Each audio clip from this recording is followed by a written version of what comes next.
Bueno, cordial saludo. Hoy tenemos pues esta actividad que pues está relacionado con todo el tema en cuanto al lenguaje, ya que pues es un proceso muy importante en el cual vamos a detallar durante todo pues este paso de este ejercicio.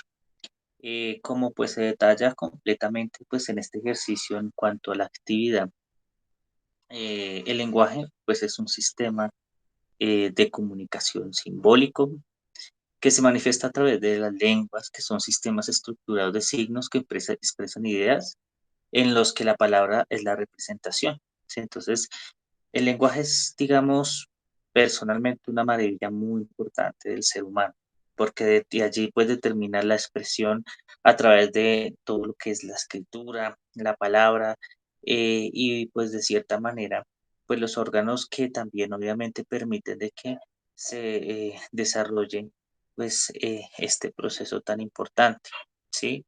Em, Dentro del lenguaje, pues obviamente se considera que es una función más del cerebro, ¿sí? Y pues obviamente una capacidad del individuo, ¿sí? Que pues obviamente tiene que saber controlar, mantener un equilibrio fisiológico y obviamente pues el cerebro enfoca la supervivencia y la preservación del mismo pues en cuanto a este proceso. Em, de cierta manera, hay elementos fundamentales allí en este proceso en el cual nosotros tenemos que siempre tener presentes cuando nosotros estudiamos todas estas bases neurobiológicas del lenguaje, ya que dentro del lenguaje humano, pues podemos distinguir pues dos tipos de lenguaje, ¿no? Se dice que hay uno receptivo y uno expresivo. Entonces, el receptivo es el que nos permite entender las palabras habladas y escritas, ¿sí? Es, digamos, como ese proceso de recibir cuando se dicen que son esas operaciones, esas funciones cognitivas de codificar y decodificar la información por medio de la comunicación, ¿sí? Obviamente, todo esto hace parte también, digamos, el trabajo importante pues, de nuestros sentidos, ¿sí? En el cual, pues, obviamente la vista, eh, el, digamos, el oído nos da, digamos, como la posibilidad también de generar señales eléctricas, impulsos nerviosos a través de los nervios que viajan al encéfalo, ¿sí? Generando, pues, obviamente, digamos, como el tipo de lenguaje receptivo en el cual, pues, nosotros estamos, pues, detallando en este aspecto.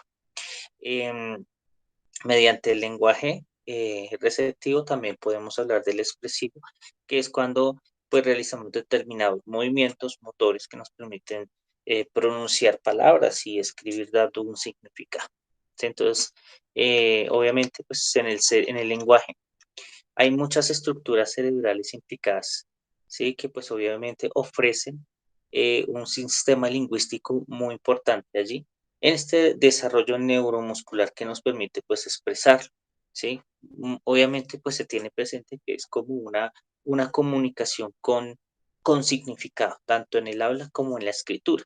Entonces, obviamente en el estudio del lenguaje humano, esta es una de las habilidades pues, lingüísticas que están situadas en un hemisferio, ¿sí? Digamos que eso es importante, uno siempre detallarlo y tenerlo muy presente, que el lenguaje, pues obviamente la conducta verbal está lateralizada en el hemisferio cerebral izquierdo, ¿sí? Eso es algo, digamos, netamente importante, pues para obviamente uno tenerlo siempre muy presente cuando uno está detallando elementos propios en cuanto al lenguaje, ¿sí? Problemas del lenguaje, pues, vienen determinados por lesiones, en este hemisferio del cerebro, ¿sí? Entonces, obviamente, una de las mejores formas para determinar la dominancia del lenguaje, el hemisferio dominante del lenguaje es mediante, pues, los test, ¿sí? Que, pues, obviamente se desarrollan dentro de todos los procesos, neuropsicológicos, de análisis, de interpretación, ¿sí? Obviamente que dan, digamos, como la posibilidad de entender, interpretar y pues obviamente detallar elementos propios que hacen parte de los análisis destacados en este proceso importante en cuanto a estos test que obviamente pues nos dan detalladamente la información completa. Em, Ciertamente, pues, de hablar del lenguaje, siempre se tiene, pues, digamos, elementos allí muy importantes en los cuales, pues, nosotros vemos que se dan, digamos, una serie de elementos que allí nos complementan, ¿sí? Dan, digamos, como la profundidad para, pues, nosotros detallar todo lo que hace este proceso del lenguaje. Entonces, como podemos ver, está, pues, el lexema, el morfema, eh, obviamente, los monemas, sí, eh, entonces los monemas también son la parte en la cual pues es un mínima dentro de una palabra. Todo tiene que ver con las palabras, sus significados. Por ejemplo, en el lexema es cuando nosotros decimos flor, florecita, florecido, y todo viene, digamos, como de esa parte del léxico de la interpretación, obviamente de la lingüística y obviamente de todo lo que hace parte del idioma que hace propio pues esta parte, ¿no? Bueno, obviamente los fonemas del castellano pues están formados por un conjunto pues de rasgos distintivos. Entonces, obviamente están detallados para poder diferenciar a los demás. Podemos pues clasificarlos en dos grandes grupos que son vocálicos y consonánticos. Em, dentro de ello, dentro de ello,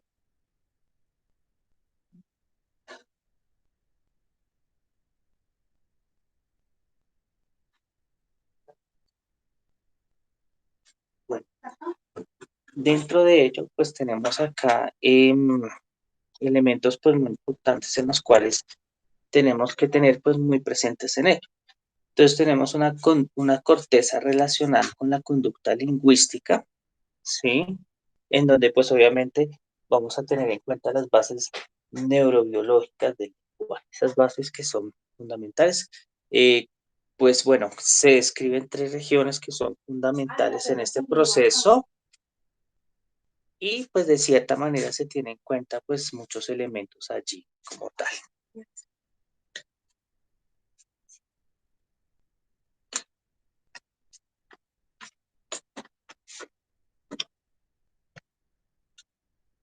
Bueno, continuando,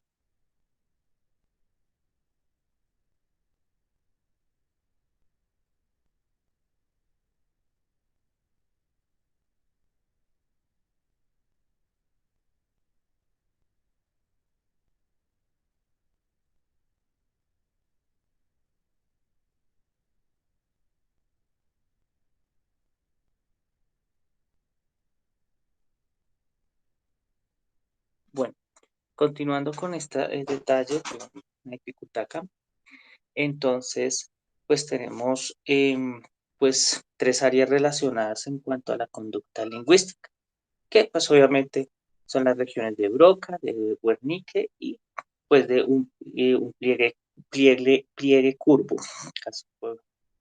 El pliegue curvo o angular, pues obviamente como se detalla allí, esta área pues está encargada de asociar las imágenes visuales de los objetos y de las letras con las imágenes auditivas de sus nombres, así como de las imágenes somestésicas de los objetos con sus correspondientes imágenes visuales, no verbales y verbales e imágenes auditivas de sus nombres. Es el área donde se efectúa el llamado intercambio sensorial. Entonces, ahí es donde entonces tenemos, digamos, como presente, cuando nosotros nombramos algo, nos hacemos como la idea también de relacionar esas imágenes por medio de nuestro sentido visual. El giro angular, pues, como allí nos dice, corresponde al área de Brockman 39 y pues forman también el área de Wernicke. Esta región del lóbulo temporal es llamada la corteza asociativa auditiva y su función principal es la de permitir que las personas puedan comprender las palabras y tengan la capacidad de producir discursos con significado. Ahí es donde de pronto tenemos en cuenta pues, la coherencia, la forma de pronto de detallar elementos importantes en cuanto a la, la forma de expresarnos, de hablar y de pues, de mencionar y dirigir y emitir pues un juicio de valor importante en cuanto a lo que se está diciendo. El giro angular se asocia tanto con la interpretación del lenguaje como las matemáticas, procesos cognitivos. ¿sí? Todo lo que son las funciones cognitivas. Podría decir también de en cuanto también las operaciones mentales y otras áreas del cerebro. ¿Sí? Entonces las implicaciones tienen giro angular en las diferentes funciones cerebrales que son importantes allí. Obviamente, pues dentro de ello,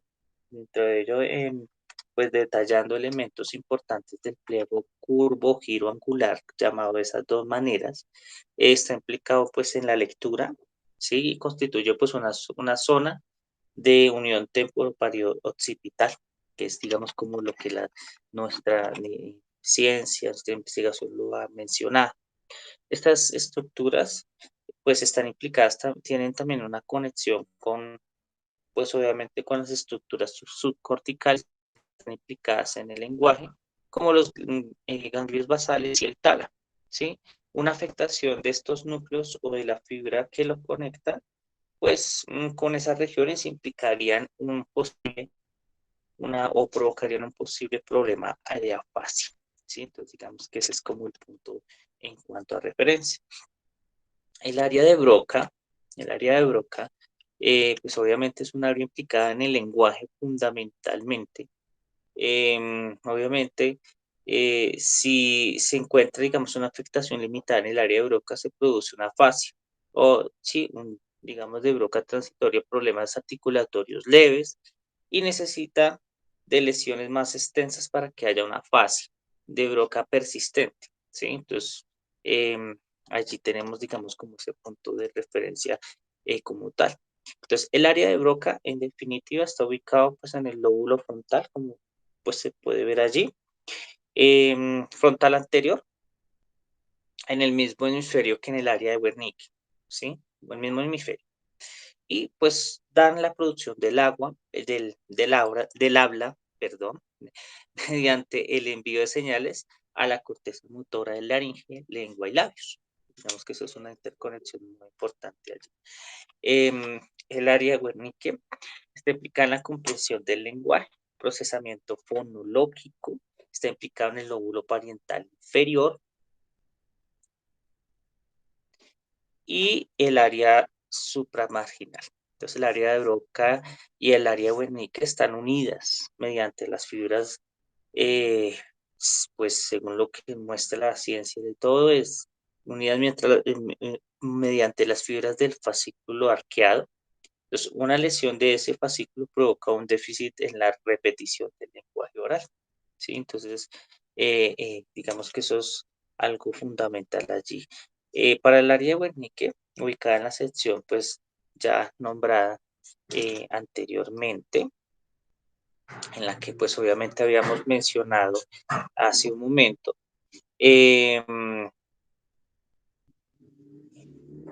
lóbulo parietal inferior. Aquí digamos que tenemos digamos, entre la corteza auditiva y la corteza visual, la comprensión del lenguaje, la capacidad de comunicar ideas coherentes, que digamos que es lo fundamental dentro de estas áreas como tal. Modelos teóricos, hay, digamos, unos que resaltó bastante, sí, unos modelos teóricos que resaltó bastante. Ahí hablamos de Paul Broca, ¿sí? Es el precursor pues de las bases neuronales del lenguaje y control del hemisferio frontal, ¿sí? También allí se habla de Carl Wernicke, que es el que propone que la primera teoría neurolingüística conexiona sobre las bases neuronales del lenguaje. Otro que resaltó allí es el de Ludwig, que desarrolla el modelo conexionista inicial, proponiendo que las conexiones construyen una red cerebral del lenguaje.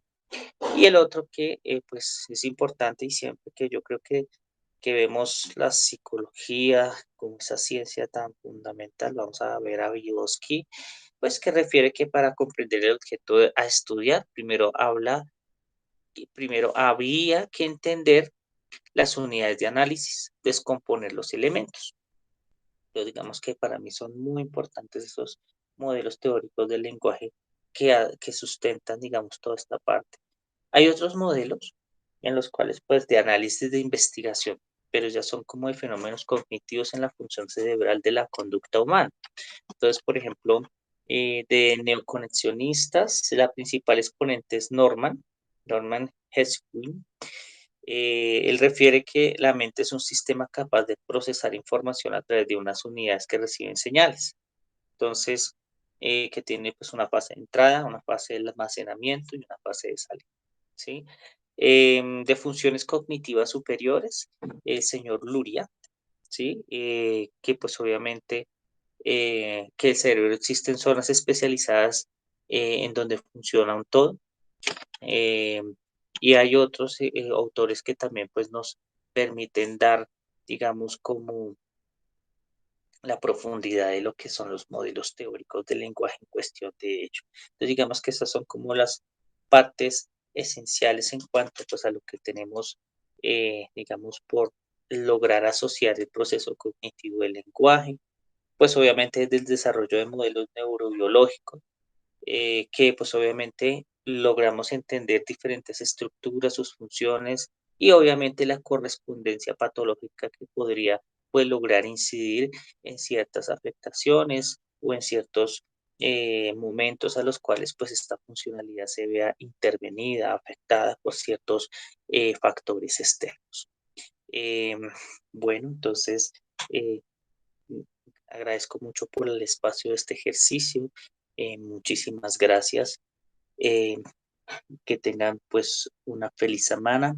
Agradecerle pues siempre, como siempre, al profesor por su buena disposición, por sus explicaciones y por el trabajo que pues nos ha permitido lograr desarrollar durante todo este proceso. Eh, eh, bueno, estaremos siempre mejorando y acatando las recomendaciones que él nos esté emitiendo en el momento. Muchísimas gracias.